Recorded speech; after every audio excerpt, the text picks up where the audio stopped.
तो question PYQ देखते हैं। PYQ कहाँ गया PYQ भाई, ये क्या हो गया, बड़ा सही PYQ। तो क्वेश्चन क्या है, पहला नंबर है right the expression for Bohr radius in an hydrogen atom. Hydrogen atom में बोहर का रेडियस का आपको एक्सप्रेशन लिखना है, सिर्फ डिराइव नहीं करना है। देखिए मैंने शायद ये फॉर्मूला आपको हमने बताया था क्या, ठीक है। तो ये बोहर के रेडियस का एक्सप्रेशन था और ये गलत है, फॉर्मूला ये गलत दिया हुआ है, ठीक है। Right the expression for Bohr radius in an hydrogen atom, ये गलत लिखा हुआ है, ये इस पे ध्यान मत दीजिए। क्यों गलत लिखा हुआ है, बोहर का रेडियस कितना आया था, जल्दी कोई बच्चा बताए। h² एप्सिलॉन नॉट अपॉन में पाई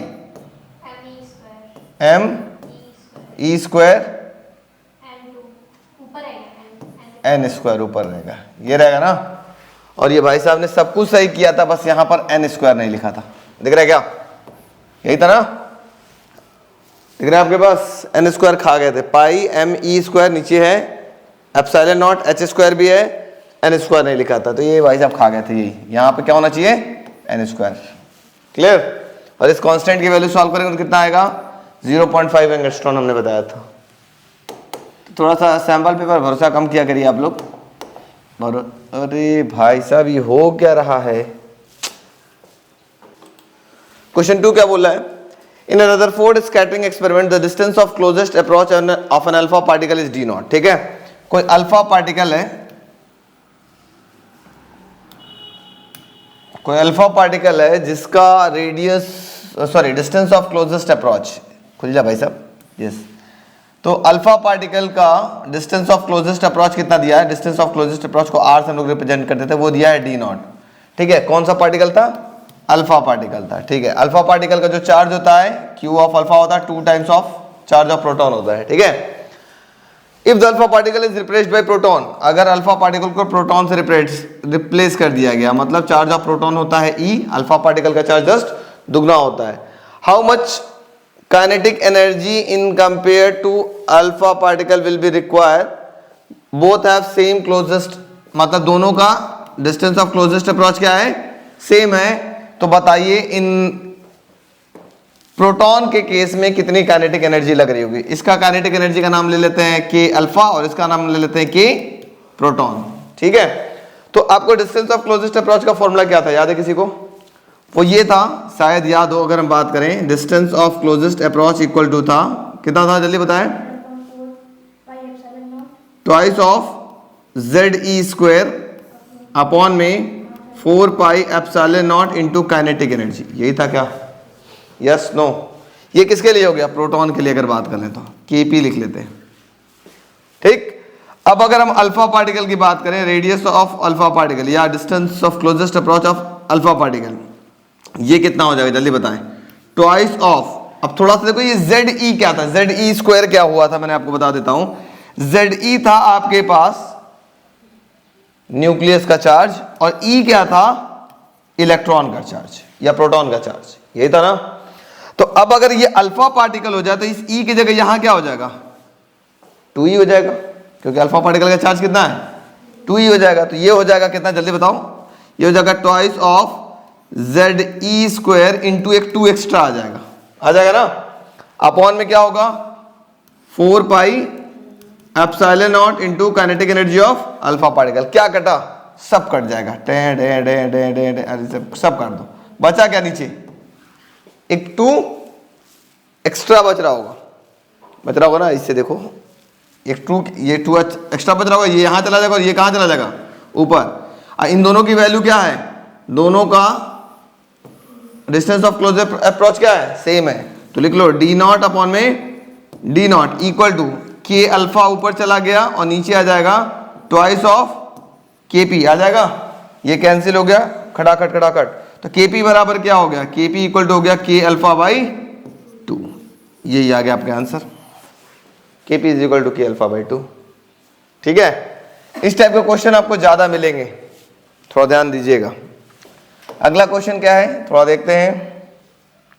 CBSE 2010, what is the ratio of radii of N orbit of corresponding first excited state and ground state. बड़ा अच्छा क्वेश्चन है, बच्चे कंफ्यूज होते हैं।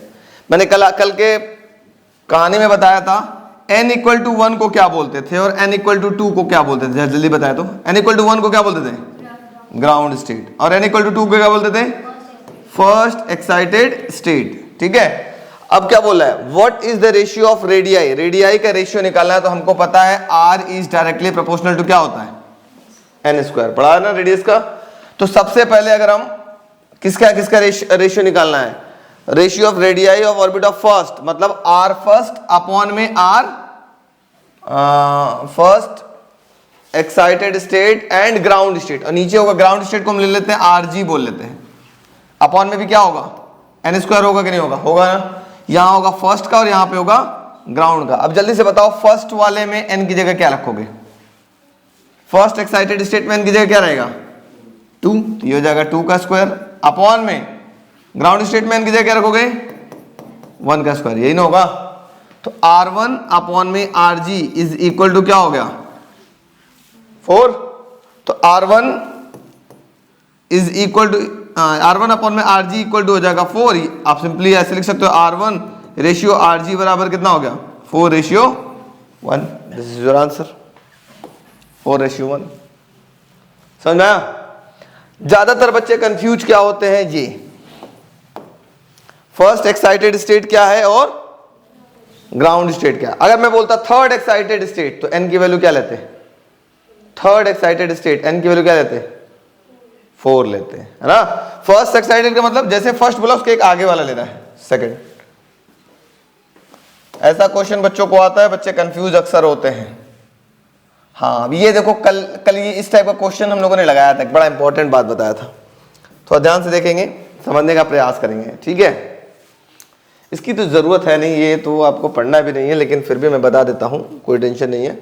Find the ratio of energies of photons produced due to the transition of an electron in hydrogen atom. कहां से कहां कूद रहा है, सेकेंड एनर्जी लेवल से कहां कूद रहा है, फर्स्ट में कूद रहा है, तो एनएफ की वैल्यू क्या हो गई फर्स्ट, और कहां से कूद रहा है सेकेंड से कूद रहा है, तो ये हो गया फॉर्मूला आपके पास।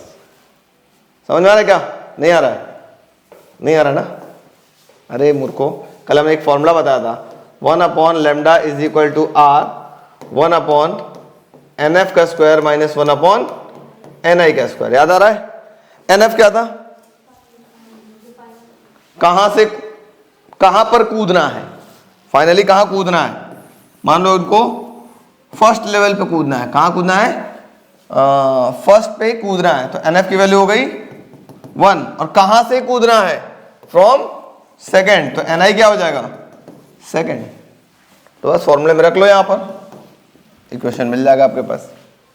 अब ये एनर्जी पूछ रहा था, तो इस लैम्डा को एनर्जी के फॉर्म में आप लिखोगे। जैसे स्टार्टिंग में जब हमने इस फॉर्मूले को डिराइव किया था, तो हम इस फॉर्मूले के साथ ऐसे डिराइव किया था, E इज इक्वल टू, देखो E इज इक्वल टू, याद करो, देखो क्या लिखा था, EF माइनस EI, यहीं से डिराइव किया होगा, और इस E को लिखा था h न्यू, याद होगा। फिर इसी को तोड़ते हुए आगे आया था, तो हमको तोड़ना ही नहीं है, बस डायरेक्ट इस फॉर्मूले में रख लीजिए, क्या करके सॉल्व कर लीजिए, आंसर आ जाएगा आपके पास। ठीक है, तो ये भी क्वेश्चन 2010 में आए हुए हैं, इस टाइप के क्वेश्चन 2010 में बहुत आया है। फिर बोल रहा है state Bohr's quantization condition for defining stationery orbit. Bohr का क्वांटाइजेशन क्या मतलब, क्वांटाइजेशन थ्योरी क्या कहता था, इलेक्ट्रॉन उसी ऑर्बिट में रिवॉल्व करेगा जिसका एंगुलर मोमेंटम h अपॉन 2 पाई के इंटीग्रल मल्टीपल हो। याद है बोहर का कौन सा पोस्टुलेट था, पोस्टुलेट नंबर 3, बोहर का तीसरा पोस्टुलेट यही था ना, electron can revolve only in those orbit whose angular momentum is in integral multiple of h upon 2 पाई। तो यही वाला आपको स्टेटमेंट लिख देना था, सिंपल सी बात। ठीक है, देखो बहुत सिंपल क्वेश्चन, एक बार लगा लोगे ना तो मजा आ जाएगा। फिर देखो ये क्वेश्चन तो मैं चाहूंगा आप लोग लगाओ। चलो क्वेश्चन नंबर 6, सबको दिख रहा है, ट्राई करो फटाक से, फिर मैं बताऊं। देखो क्या बोल रहा है फटाक से, देखो बहुत इजी है, एकदम हलवा। आपको क्या गिवन था, n इक्वल टू 1 का रेडियस गिवन था, और किसका पूछ रहा था, r इक्वल टू 3 वाले पा। आपको फॉर्मूला पता है, radius is directly proportional to n square, सबको पता है। अच्छा, अब जब R1 की वैल्यू गिवन था तो ये क्या लिखोगे, R1 इक्वल टू 1 का स्क्वायर, डायरेक्टली प्रोपोर्शनल लगाएंगे साइन में, लगाएंगे। अब आप R3 निकाला, इसको R3 से डिवाइड कर लो, यहां कितना हो जाएगा जल्दी बताओ, 3 का स्क्वायर हो जाएगा, यस या नो। जैसे ही प्रपोर्शन हटेगा तो यहां भी कांस्टेंट आएगा, यहां भी कांस्टेंट, दोनों कांस्टेंट क्या हो गया, कैंसिल। R1 अपॉन R3 की वैल्यू क्या हो गई, 1/9। आपको R3 पूछा था, R3 का रेडियस कितना होगा, R3 इक्वल टू कितना होगा, मल्टीप्लाई कर लो 9 टाइम्स ऑफ R1, आ गया आपके पास R3 equal to 9 times of R1, और R1 की वैल्यू क्वेश्चन में गिवन था, कितना था 5.1 इंटू 10⁻11। तो R3 बराबर कितना होगा, 9 इंटू 5.1 इंटू 10⁻11, सॉल्व कर लो, आंसर आ गया। ठीक है, आया। इस टाइप के क्वेश्चंस मिलेंगे, रेडियस निकालने के लिए भी आएगा और एक क्वेश्चन मिलेगा, पक्का आता है। वीडियो लो, बताओ कोई दिक्कत परेशानी, हाँ या ना बताएं, समझ में आया। चलो, क्वेश्चन बोल रहा है what is the value of angular momentum, angular momentum बोल रहा है of an electron in second orbit of hydrogen atom, second orbit, second excited state नहीं बोल रहा है, सेकेंड क्या बोल रहा है, ऑर्बिट। जब सेकेंड ऑर्बिट बोला तो एन की वैल्यू क्या ले लेंगे, 2 ले लेंगे, सीधी सी बात। फर्स्ट ऑर्बिट एन की वैल्यू 1, सेकेंड ऑर्बिट एन की वैल्यू 2, ठीक है। तो एंगुलर मोमेंटम फॉर्मूला पता था, क्या होता है, NH अपॉन 2 पाई, यही होता है ना। सेकेंड ऑर्बिट बोला तो एन की जगह क्या ले लेंगे, 2 ले लेंगे, तो ये जगह 2H अपॉन में 2 पाई, 2 से 2 कैंसिल, L इक्वल टू क्या हो गया, H बाई पाई, आंसर हो गया H बाई पाई। इसी क्वेश्चन को घुमाना होता, मैं बोलता सेकेंड एक्साइटेड स्टेट, तब क्या करता बताओ, N की वैल्यू क्या हो जाती, 3 हो जाती। बस यहीं पर एक वर्ड भिड़ाना था, सेकेंड ऑर्बिट की जगह सेकेंड एक्साइटेड स्टेट बोल देता तो कहानी खत्म, चेंज हो जाता पूरा का पूरा क्वेश्चन। क्लियर, हाँ या ना।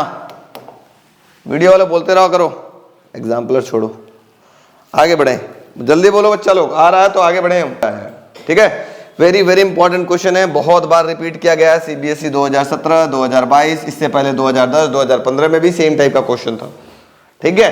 तो इट मींस ये आना लगभग तय है, रेडियस ऑफ हाइड्रोजन एटम पे क्वेश्चन आना तय है, तो उसका फॉर्मूला याद होना चाहिए।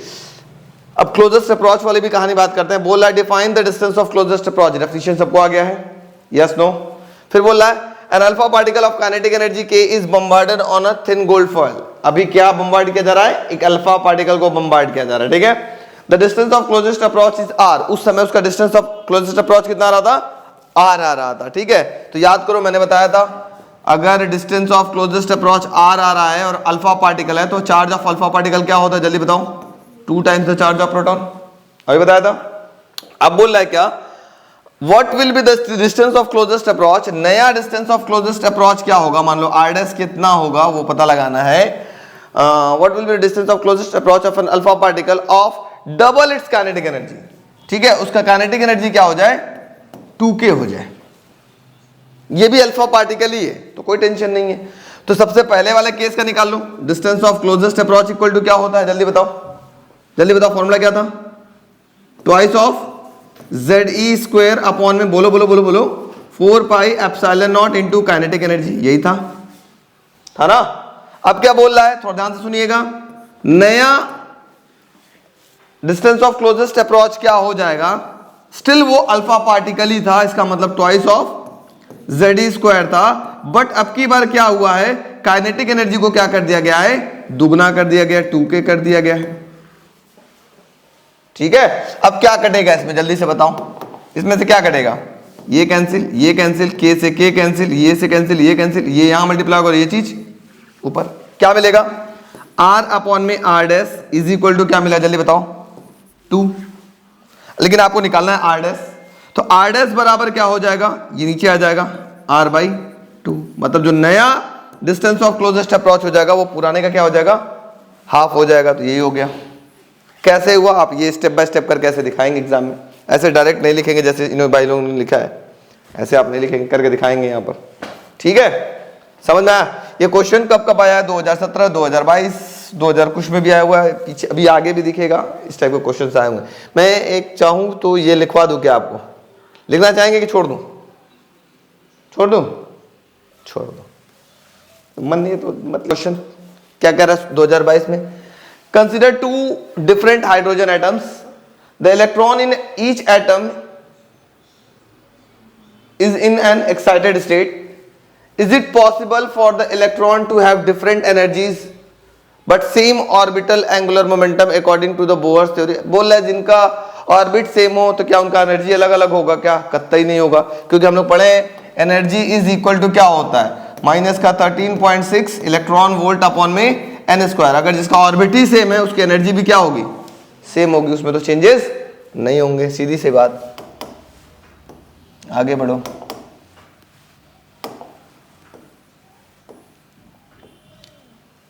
ये तो है ही नहीं, छोड़ दो यार, कहानी खत्म।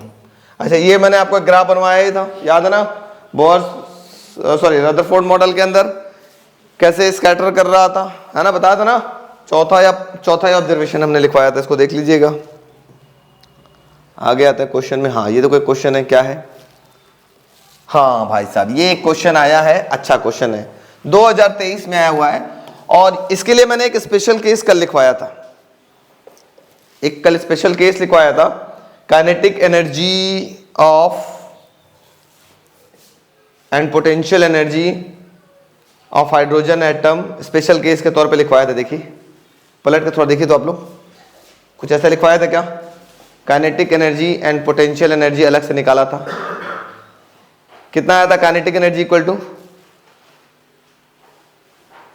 स्पेशल केस टोटल एनर्जी के बाद मैंने लिखवाया था, जो टोटल एनर्जी हम लोग निकाला था ना, माइनस का 13.6 इलेक्ट्रॉन वोल्ट अपॉन में एन स्क्वायर, उसके जस्ट बाद मैंने लिखवाया था।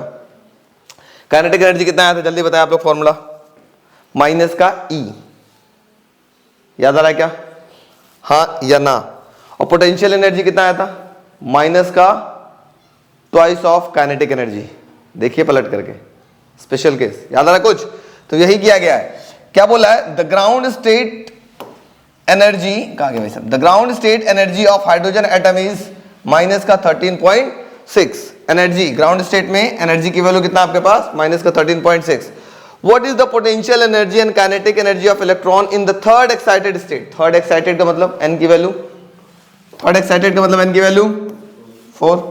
फोर्थ एक्साइटेड स्टेट में क्या पूछ रहा है कि काइनेटिक एनर्जी कितनी होगी और पोटेंशियल एनर्जी कितनी होगी, दोनों कितनी होगी। तो पहले निकाल लो E4, हम लोग फॉर्मूला पढ़े, E इज इक्वल टू होता माइनस का 13.6 अपॉन में n square electron volt. Fourth के लिए यहाँ पे एन की जगह क्या लिख लेंगे, 4 का स्क्वायर कर लोगे, डिवाइड कर लिया, कितना आ गया, माइनस का 0.85। ये क्या मिल गया, E4। यही कहलाएगा आपके पास क्या। अब इसका काइनेटिक एनर्जी निकालने के लिए मैंने फॉर्मूला बताया था, काइनेटिक एनर्जी इक्वल टू बताया था माइनस का E होता है, बताया था क्या? यस नो, देखो पलट करके, तो कितना हो गया, माइनस का E की वैल्यू कितनी आई है, माइनस का 0.85। सॉल्व कर लिया, काइनेटिक एनर्जी कितनी हो गई, काइनेटिक एनर्जी हो गई 0.85 इलेक्ट्रॉन वोल्ट। पोटेंशियल एनर्जी के लिए क्या बताया था, जल्दी कोई बच्चा बताए? पोटेंशियल एनर्जी के लिए मैंने बताया था माइनस का ट्वाइस ऑफ काइनेटिक एनर्जी, बताया था क्या? तो माइनस का 2 और काइनेटिक एनर्जी की वैल्यू आई कितना, 0.85। दोनों को मल्टीप्लाई कर लीजिए, कितना हो गया, 5 2 जा 10, 8 2 जा 16, 17, 1 पॉइंट माइनस का 1.70 इलेक्ट्रॉन वोल्ट। तो देखो वही आया आपके पास, नीचे आ जाता है थोड़ा सा,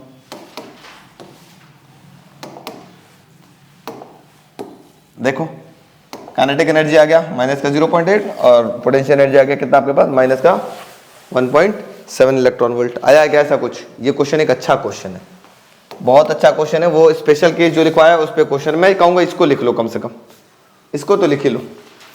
23 में आया है तो ऐसा नहीं, सब कहोगे ना। अगला क्वेश्चन क्या है, देखो,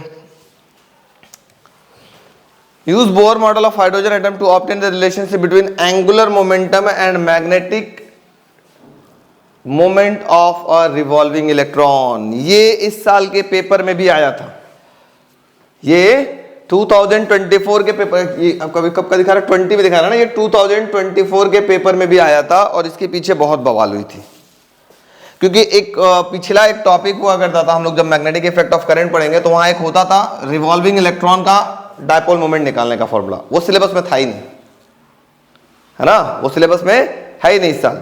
तो बहुत बवाल हुआ, इसके लिए हम लोग लगभग 1 घंटे का मीटिंग, पेपर भी तो है शायद मेरे पास, देखो क्वेश्चन नंबर कौन सा मैं बता देता हूँ, 24 में इस क्वेश्चन के पीछे बहुत बवाल हुआ है और अल्टीमेटली हम लोग को बच्चों को फ्री में नंबर देना पड़ा था। क्वेश्चन नंबर इस साल के पेपर में कौन सा था मैं बता देता हूँ। सेट में रिवॉल्विंग इलेक्ट्रॉन वाला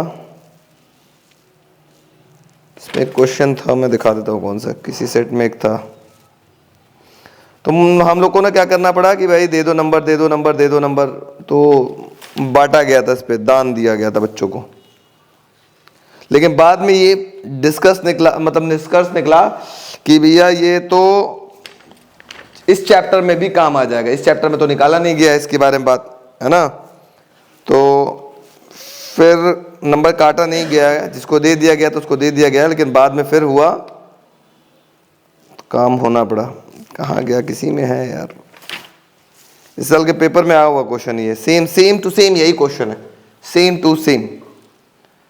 पहले बता देता हूं मैं, फिर क्वेश्चन आपको मैं दिखा देता हूं कौन सा क्वेश्चन।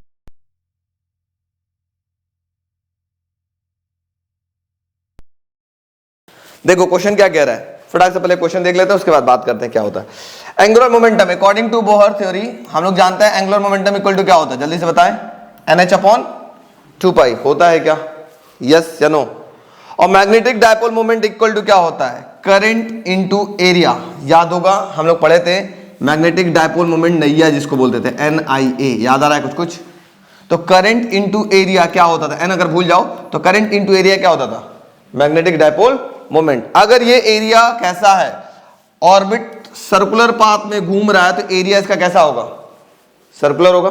सर्कल का एरिया कितना होता है, पाई आर स्क्वायर, होता है कि नहीं होता है। तो वही किया गया, देखो यहां पर पाई आर स्क्वायर से मल्टीप्लाई किया गया, ठीक है। अब कैसे मैग्नेटिक डायपोल मोमेंट कैसे निकाला गया, करंट को निकाला गया है।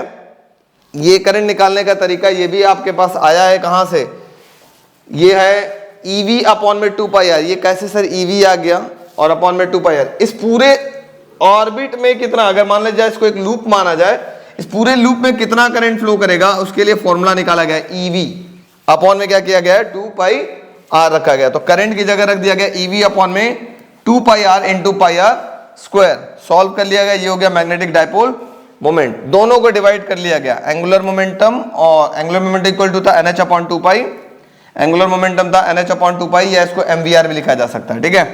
MVR अपॉन में magnetic dipole moment, magnetic dipole moment कितना था, EVR अपॉन में 2 था, ये 2 ऊपर चला जाएगा, तो मिल गया कितना आपके पास, 2 ऑफ m अपॉन में E, यही आपके पास फॉर्मूला बन गया था, ठीक है। अब क्वेश्चन ये आता है कि सर ऐसा क्वेश्चन आया तो हम करें कि ना करें, अटेम्प्ट जरूर करिए ना। इस साल बवाल हुआ था, लेकिन बवालिया क्वेश्चन था नहीं, लोगों ने झूठ मूठ का इस पे बनाया कि सर रिवॉल्विंग इलेक्ट्रॉन तो है ही नहीं। रिवॉल्विंग इलेक्ट्रॉन का करंट का ये फॉर्मूला होता है, सीधी सी बात ये कहा जाए तो उन लोगों का बस यही मानना था कि सर ये फॉर्मूला तो हम लोगों ने पढ़ा ही नहीं है, तो लिखेंगे कैसे। सही बात है, फॉर्मूला तो मैंने पढ़ा ही नहीं, जब टॉपिक था ही नहीं, तो ये हमको कैसे पता। आज तक कभी इस करंट के बारे में आपने सुना था, EV/2π नहीं पढ़ा था, तो इस वजह से उनको नंबर देना पड़ा था। लेकिन ऐसा नहीं कहा जा सकता ये क्वेश्चन नहीं है, ये भी क्वेश्चन मैं कहूंगा लिख लो, लेकिन इस साल आया है तो इस साल नहीं आना चाहिए, बवाल नहीं करेगा दोबारा, मत लिखो, छोड़ो। अच्छा भेज देंगे, देखो पहले। The trajectory traced by the different alpha particles in Geiger Marsden experiment were observed as shown in figure. एक कुछ इस तरीके से आपको एक फिगर दिखाई दे रहा है, इसमें क्या क्या पूछ रहा है, what is the name given to the symbol B and theta as shown in figure. ये B क्या है, जल्दी से बताओ, इस B को क्या बोलेंगे, impact parameter, very good. And what is theta, ये अच्छा थीटा इसमें गायब कर दे, ये थीटा क्या है, एंगल ऑफ डिफ्लेक्शन, ठीक है। What can we say about the value of B when theta equal to 0 degree. जब थीटा 0 डिग्री हो गई है उस समय, और जब ये 0 डिग्री का मतलब ऐसे हो गया हो, और जब थीटा की वैल्यू 180 डिग्री हो गई हो, यहां पर हो गया 180 डिग्री और यहां हो गया थीटा इक्वल टू 0 डिग्री, इस समय क्या कहेंगे, 0 डिग्री है, इसका मतलब कोई डिफ्लेक्शन नहीं है, सीधा सीधा अल्फा पार्टिकल पास हो जा रहा है। 180 का मतलब क्या है, उस वक्त इंपैक्ट पैरामीटर 0 है और वो पाथ रिट्रेस कर रहा है ना, सेंटर से पास कर रहा है, रिट्रेस कर रहा है। यही सब चीजें हैं और क्या। Which is easier to remove, आज ये सब तो पढ़ लेना, theory write the shortcoming of Rutherford. अच्छा इसका शॉर्टकमिंग पढ़ लेना, छोड़ दे रहा हूँ। हाँ ये क्वेश्चन देखो क्या है, ये 2020 लॉन्गेस्ट शॉर्टेस्ट वेवलेंथ हट गया तो अब बोलने की जरूरत ही नहीं है, छोड़ो। लॉन्गेस्ट शॉर्टेस्ट वेवलेंथ है ही नहीं। स्टेट बोहर पॉस्टुलेट्स आया ही नहीं है, अच्छा आया हुआ है। बोहर पॉस्टुलेट 2016 में आया हुआ है। Electron jumps from first orbit to the maximum number of spectral line series, छोड़ दो हटाओ यार। अच्छा एक इस टाइप के क्वेश्चंस पहले बहुत आते थे, है ना, जब इलेक्ट्रॉन किसी एक ऑर्बिट से दूसरा ऑर्बिट में जंप कर रहा है तो मैक्सिमम वेवलेंथ क्या होगा, मिनिमम वेवलेंथ क्या होगा। अरे चलो एक समझा ही देते हैं, लगे हाथ, मान लो कभी पूछ ही दिया तो उसमें हम क्या कर सकते हैं कि नहीं, एक समझ ही लेते हैं। जब इलेक्ट्रॉन, देखो आप लोग को ऑर्बिट याद होगा, ये था n इक्वल टू 1, फिर n equal to 2, n equal to 3, n equal to 4, n equal to 5, n equal to 6 and dot dot dot dot dot dot dot dot dot n equal to infinity. ठीक है, और आपके पास formula क्या था? Formula था wave number या 1 by lambda is equal to था r 1 upon nf का स्क्वायर माइनस 1 अपॉन ni का स्क्वायर। याद है क्या फॉर्मूला, है ना? जब आपसे लॉन्गेस्ट वेवलेंथ पूछा जाएगा, ठीक है, जब आपसे लॉन्गेस्ट वेवलेंथ पूछा जाएगा, अगर मैं पूछूं लाइमन सीरीज का लॉन्गेस्ट वेवलेंथ क्या होगा, ठीक है, मैं बोलूं कि लाइमन सीरीज का लॉन्गेस्ट वेवलेंथ क्या होगा और शॉर्टेस्ट वेवलेंथ क्या होगा, तो शॉर्टेस्ट वेवलेंथ के लिए ध्यान सुनिएगा, इलेक्ट्रॉन को अगर हम लाइमन सीरीज की बात करेंगे तो कहां जंप करना पड़ेगा, पहले बताओ? फर्स्ट पे जंप करना पड़ेगा। शॉर्टेस्ट के लिए कहां से जंप करना पड़ेगा? इनफाइनाइट से जंप करना पड़ेगा। ठीक है, बहुत दूर से जब जंप करेगा तो शॉर्टेस्ट वेवलेंथ मिलेगा। इसका मतलब फॉर्मूला क्या हो जाएगा, जल्दी बताएं? 1 upon lambda is equal to R, बोले 1 अपॉन, पहले पे जंप करना है, कहां से जंप करना है? इंफिनिटी से जंप करना है। तो कौन सा वेवलेंथ मिल गया? ये शॉर्टेस्ट, लैम्डा मिन। अब आपसे पूछा गया होता कि लाइमन सीरीज के लिए लॉन्गेस्ट वेवलेंथ क्या होगा, तो इस लेवल के सबसे नजदीक लेवल से जो अगर इलेक्ट्रॉन जंप करता है तो लॉन्गेस्ट वेवलेंथ मिलेगा। तो सबसे नजदीक लेवल क्या था? 2 से जंप करता। तो ऐसे इसका फॉर्मूला था, लैम्डा मैक्स जो हो जाता वो क्या हो जाता, जल्दी बताएं? 1 पे, हाँ ये हो गया r, 1 अपॉन में 1 का स्क्वायर माइनस 1 अपॉन में 2 का स्क्वायर, ये हो जाता लॉन्गेस्ट वेवलेंथ। बात समझ आ रही है? मतलब एकदम नजदीक से कूदेगा तो लॉन्गेस्ट, एकदम दूर से कूदेगा शॉर्टेस्ट। बात समझ में आ गई कि नहीं आ गई? बहुत सिंपल सा एक लाइन में कहानी था, वैसे भी याद हो गया, लॉन्गेस्ट शॉर्टेस्ट। अब जैसे इस क्वेश्चन में क्या बोला था थोड़ा देखते हैं। Find the ratio of longest and shortest wavelength among the spectral line of Balmer. Balmer मतलब कहां पे जंप करना है? बाल्मर मतलब सेकंड, पहला था लाइमन, दूसरा था बाल्मर। अब बाल्मर पे जंप करना है, n इक्वल टू 2 है, तो शॉर्टेस्ट के लिए बताओ कहां से जंप करेगा? इनफाइनाइट से। तो देखो 2 पे जंप किया, कहां से? इनफाइनाइट से। ये मिल गया लैम्डा मिन, मिल गया कि नहीं मिल गया? यस। अब लॉन्गेस्ट के लिए कहां से जंप करना पड़ेगा? इसके सबसे नजदीक लेवल कौन सा है? 3 है ना? तो 3 से जंप करेगा। तो देखो 2 पे जंप करना है, कहां जंप करना है? 3 से जंप करना। सॉल्व कर लिया, r आ गई यहां पर। अब इन दोनों का रेशियो पूछा था, दोनों को डिवाइड कर दो, लैम्डा लॉन्गेस्ट अपॉन में लैम्डा शॉर्टेस्ट, वैल्यू आ जाएगी आपके पास। समझ में आया? तो इस टाइप के क्वेश्चंस पूछे जाते थे पहले जमाने में, बहुत पूछे जाते थे। देखो अभी अगला जो क्वेश्चन दिखा रहा हूं ये भी वही था, देखो ये भी वही था। लॉन्गेस्ट शॉर्टेस्ट वेवलेंथ निकालने के लिए आपके पास, अब दिखाता हूं, बहुत सारे क्वेश्चन इस पे हैं। ये देखो ये 2020 का ये क्वेश्चन तो हम लोग कहेंगे कि इस साल आ सकता है, इस टाइप का क्वेश्चन आ सकते हैं। Calculate the de Broglie wavelength associated with an electron revolving in a first excited state of hydrogen atom. The ground state energy of hydrogen atom is इतना, ठीक है? फर्स्ट एक्साइटेड का मतलब n की value कितनी हो गई? n की वैल्यू 2 ना। तो आपको क्या निकालना है? E इज इक्वल टू हो गया 13.6 अपॉन में 2 का होल स्क्वायर, ठीक है? ये मिल गया। कितना एनर्जी आपके पास टोटल था? Energy of electron in first excited state कितना हो गया? माइनस का 5.44 into 10 to the power minus 4, ठीक है? अब ग्राउंड स्टेट में पूछ रहा था, कहां गया भाई साहब? ऊपर है। Calculate the D Broglie wavelength पूछ रहा था। एनर्जी जब निकल गया तो वेवलेंथ तो निकाल ही सकते हैं, है ना। कैसे निकाल सकते हैं, थोड़ा ध्यान से देखो। हमको पता है डी ब्रॉगली वेवलेंथ या E is equal to H nu से भी यहाँ पे निकाल सकते हो, लेकिन फ्रीक्वेंसी दिया नहीं है तो आप थोड़ा परेशान हो जाओगे। आप यहाँ से निकालो, according to de Broglie lambda is equal to क्या होता है, एच अपॉन एम बी। पिछले चैप्टर में हमने पढ़ा था, इसको सॉल्व किया था तो ऐसे भी आता अंडर रूट में 2m(k), याद आ रहा है कुछ। अब यहाँ पे सारी वैल्यू रख लो। लैम्डा एच की वैल्यू है 6.63 into 10 to the power minus 34। 2 mass of electron हो गया कितना, 9.11 इंटू 10 टू द माइनस 31। और k की वैल्यू कितना आया आपके पास, एनर्जी आ गया। वही जो एनर्जी होता है वही होता है आपके पास काइनेटिक एनर्जी। मैंने अभी आपको एक इंपॉर्टेंट नोट लिखवाया था, बताया था ना लास्ट नोट। तो बस इस k की वैल्यू पुट करो, सॉल्व करोगे, आपके पास टोटल वेवलेंथ क्या होगा पता चल जाएगा। एक जो नोट लिखवाया हूं ना वो बहुत ज्यादा इंपॉर्टेंट है। कौन सा नोट लिखवाया हूं, जब एनर्जी वाला फॉर्मूला लिखवाया था, थोड़ा सा ध्यान से सुन लो, बार बार वो आ रहा है।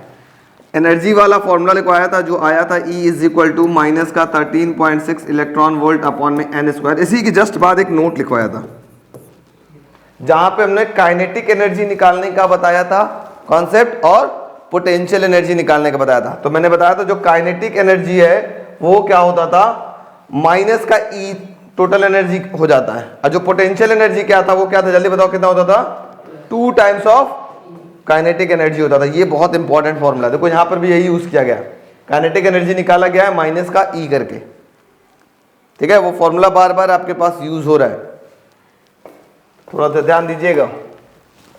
चलिए आगे बढ़ते हैं, बढ़ भैया। अब देखो ये दो सैंपल पेपर का छोड़ो, CBSE 2008। अब क्वेश्चन क्या बोल रहा है, देखो उसी टाइप का क्वेश्चन है, फिर से ध्यान देना सब बच्चे, देखना बहुत अच्छा क्वेश्चन है, बहुत प्यारा क्वेश्चन है, 2008 का है ना। The energy level diagram of an element is given below, identify by doing the necessary calculation which transition correspond to the emission of spectral line of wavelength 102.7 nanometre. अब इसमें से कौन सा ऐसा सीरीज है, ठीक है, कौन सा ऐसा सीरीज है जिसका वेवलेंथ कितना आ रहा है, 102.7 नैनोमीटर आ रहा है, ठीक है। तो सबसे पहले देखो क्या किया गया है, सबसे पहले इसकी एनर्जी निकाली गई है, ठीक है। एनर्जी कैसे निकाली गई है, E इज इक्वल टू हम लोग जानते हैं लैम्डा न्यू होता है ना, और C इज इक्वल टू होता है लैम्डा न्यू होता है क्या। तो यहां से sorry E is equal to क्या होता है, H न्यू ना, और C इज इक्वल टू क्या होता है, लैम्डा न्यू। यहां से न्यू की वैल्यू निकालोगे तो क्या आएगा, H C बाई लैम्डा, ठीक है। तो यहीं से आप सबसे पहले एनर्जी निकालोगे। कैसे निकालोगे, H की वैल्यू पता है, C की वैल्यू पता है 3 × 10 टू द पावर 8, और लैम्डा की वैल्यू दे दिया है क्वेश्चन में इतना। इसको सॉल्व किए कितना आ गया, 12.04 इलेक्ट्रॉन वोल्ट, ठीक है, 12.04 इलेक्ट्रॉन वोल्ट। इलेक्ट्रॉन वोल्ट में तब आएगा जब ये भी जूल में आया है। इलेक्ट्रॉन वोल्ट में लाने के लिए क्या करेंगे, ये देखो 1.6 into 10 to the power minus 19 से डिवाइड करेंगे तो इलेक्ट्रॉन वोल्ट आ गया। अब बताओ ये एनर्जी किस लेवल पर आ रहा था, 2, 3, 4 किस पे आ रहा था, सबसे नीचे वाले के लेवल के आसपास आ रहा था, है ना। किसके आसपास आ रहा था, सबसे नीचे वाले का। तो आपका आंसर क्या हो जाएगा, अब यहीं से निकाल लो, लगभग 12.1 किसके आसपास आ रहा है। Hence the transition showed by D correspond to the emission of lambda 102, D के आसपास आ रहा था ये वाला, ठीक है। तो ऐसे भी आप निकाल सकते हैं। तो एक एक छोटे छोटे क्वेश्चन इस टाइप के मिलेंगे। यहां पे देखो ये क्वेश्चन, अच्छा ये क्वेश्चन इस टाइप का क्वेश्चन तो इस साल भी आया था, ठीक है, इस टाइप का क्वेश्चन इस साल भी आया था। आपको डिस्टेंस ऑफ क्लोजेस्ट अप्रोच पूछ रहा है, सब कुछ दिया हुआ है, डिस्टेंस ऑफ क्लोजेस्ट अप्रोच निकालने के लिए कह रहा है, निकाल लो, निकल जाएगा ना। फॉर्मूला क्या था, या हाँ, R is equal to 1/4 pi epsilon nought twice of Z square upon में K। सारी वैल्यू गिवन है, बस ये ध्यान दीजिएगा यहाँ जो काइनेटिक एनर्जी गिवन है वो गिवन है मेगा इलेक्ट्रॉन वोल्ट में। मेगा का मतलब होता है 10 to the power 6, electron volt का मतलब होगा 1.6 into 10 to the power minus 19। बस इतना का ही आपको ध्यान देना है, बाकी सब सॉल्व कर लेंगे, आपके पास आंसर आ जाएगा, ठीक है। डायरेक्ट फॉर्मूला है एकदम, फॉर्मूला बेस्ड। सैंपल पेपर छोड़ो, सैंपल पेपर छोड़ो, 2017 का है। ये क्या है देखो, the ground state energy of hydrogen atom is, ground state में एनर्जी इतना है, ठीक है। If an electron makes a transition from energy level 1.5 electron volt to minus का 3.4 इलेक्ट्रॉन वोल्ट, जल्दी से बताओ तो पहले वाले का एनर्जी लेवल कितना आया था, माइनस का 13.6 इलेक्ट्रॉन वोल्ट, दूसरे वाले का कितना आया था जल्दी बताओ, 3.4 माइनस का 3.4, तीसरे वाले का कितना आया था जल्दी बताओ, माइनस का 1.51, 0.85, उसके बाद 0.55। अब छोड़ो बस इतना ही में हमारा काम हो जाएगा। अब कहां से जंप कर रहा था देखो, थोड़ा ध्यान सुना। If an electron makes a transition from, कहां से कूद रहा है, यहां से, मैं इसका कलर चेंज कर लेता हूं, 1.51 से कूद रहा है, मतलब यहां से कूद रहा है, कहां पर कूद रहा है, 0.34 पर। ये अब जल्दी से बता दो, पहले तो ये सोचो किस टाइप का स्पेक्ट्रल सीरीज होगा ये, बाल्मर है ना, दिमाग में आ गया कि भाई ये तो बाल्मर के बारे में बात हो रही है, चलिए ठीक है। Emitted and name the series of hydrogen spectrum to which the belong, कौन सा था आपको पहले नाम तो याद हो गया, नाम क्या था, बाल्मर। अब क्या बोल रहा है, क्या निकालने के लिए इसमें, कैलकुलेट द वेवलेंथ, क्या कह रहा है, वेवलेंथ निकाला। वेवलेंथ निकालने के लिए फॉर्मूला क्या लगाओगे जल्दी बताओ आप लोग, आप सिंपल सा फॉर्मूला यूज करो, अगर ये नहीं आता तो भूल जाओ, सिंपल सा, कहां से कहां जंप कर रहा है, 1 में lambda is equal to formula था आर, कहां पे कूदा था, दूसरे पे कूदा था, कहां से कूदा है, तीसरे से कूदा है। सॉल्व कर सकते हो क्या, आर की वैल्यू आपको ऑलरेडी पता है, सॉल्व कर लेंगे, वेवलेंथ की वैल्यू आपको पता चल जाएगा, समझना। देखो बहुत सिंपल क्वेश्चन है, बस थोड़ा सा दिमाग लगाना है, थोड़ा सा दिमाग लगाओ काम हो जाएगा। किस सीरीज का है, बाल्मर सीरीज का है, ये तामझाम करके लाया हुआ है।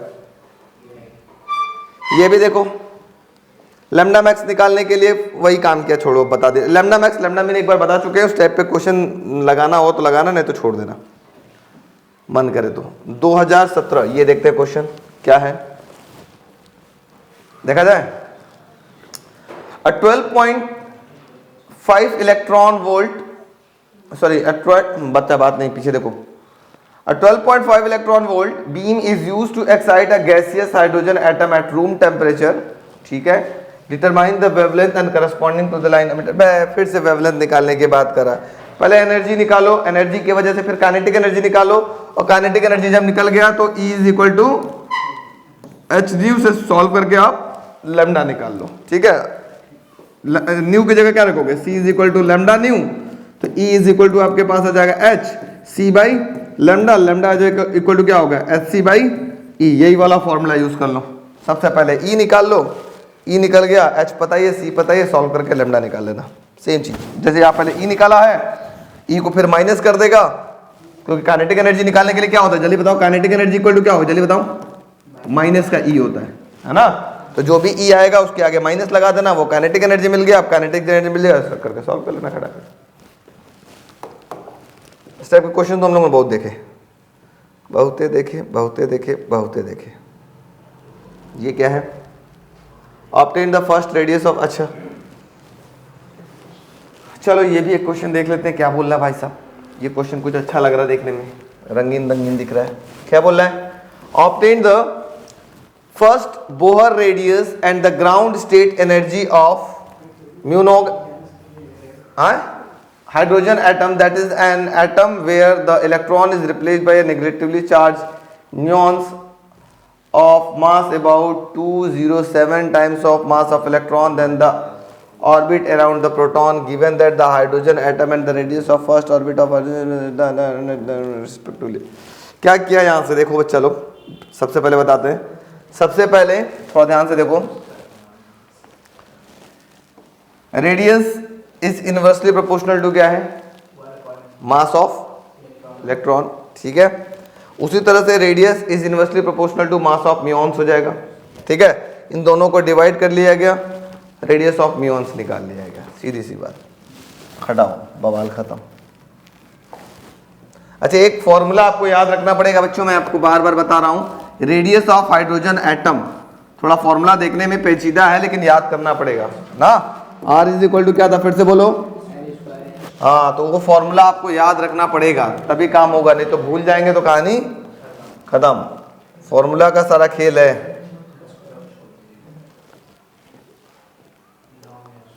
लॉन्ग आंसर में आए जाइजर मार्जिन एक्सपेरिमेंट को एक्सप्लेन करिए, उसके ऑब्जर्वेशन को बताइए, तो वही सब आप ऐसे खींच खींच के आप कहानी पूरा डिस्टेंस ऑफ क्लोजेस्ट अप्रोच वगैरह जो भी चीज़ पूछा आप उसको बता दीजिएगा, ठीक है।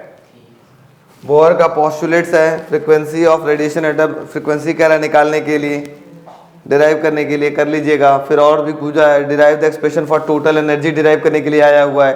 देखो टोटल एनर्जी बार बार आया हुआ है, दिख रहा है आपके पास टोटल एनर्जी। देखो यहाँ पर भी टोटल एनर्जी का एक्सप्रेशन डिराइव करने के लिए आया है, टोटल एनर्जी का एक्सप्रेशन यहाँ भी डिराइव करने के लिए आया। तो इसका मतलब टोटल एनर्जी एक बहुत इंपॉर्टेंट टॉपिक है यहाँ पर, ठीक है। और टोटल एनर्जी पे बहुत सारे क्वेश्चंस भी मिले आपको। आगे बढ़ो, derive the expression for magnetic field. अच्छा, अभी जो कल हम लोगों ने बात किया था याद है, रोटेट, वो कल वाला एक क्वेश्चन जो बताया था, चलो देख ही लो, छोड़ो। कल एक क्वेश्चन नहीं बताया था तुम लोग को जो क्या था, अरे जो कल, हाँ सेंट्रीपिटल वाला था, बवाल था, मैग्नेटिक मोमेंट निकालना था, ठीक है। एक इस टाइप का भी क्वेश्चन देखो, देख लो, कुछ है तो नहीं लेकिन समझ लो तो कोई टेंशन नहीं है। देखो क्या बोला है, derive the expression for magnetic field at a site of a point nucleus in a hydrogen atom due to the circular motion of electron, assume that the atom is in the ground state and give the answer in terms of fundamental constants, ठीक है। जब electron, hydrogen atom की बात किया जाएगा, electron जब revolve कर रहा होगा तो उस हाइड्रोजन पे एक सेंट्रीपिटल फोर्स लग रहा होगा, जो सेंट्रीपिटल फोर्स उसके इलेक्ट्रोस्टैटिक फोर्स के बराबर होगा। ये हो जाएगा mv²/r = 1/4πε0 e²/r।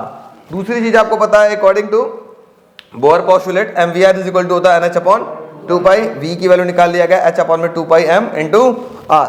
यहीं से जैसे आपने याद होगा, कुछ बहुत ज्यादा कुछ नहीं करना था, derive the expression for magnetic field. सबसे पहले आपको क्या निकालना था, रेडियस आपने निकाल लिया, याद आ रहा है कुछ कुछ हम लोग निकाले थे क्या, रेडियस निकल गया।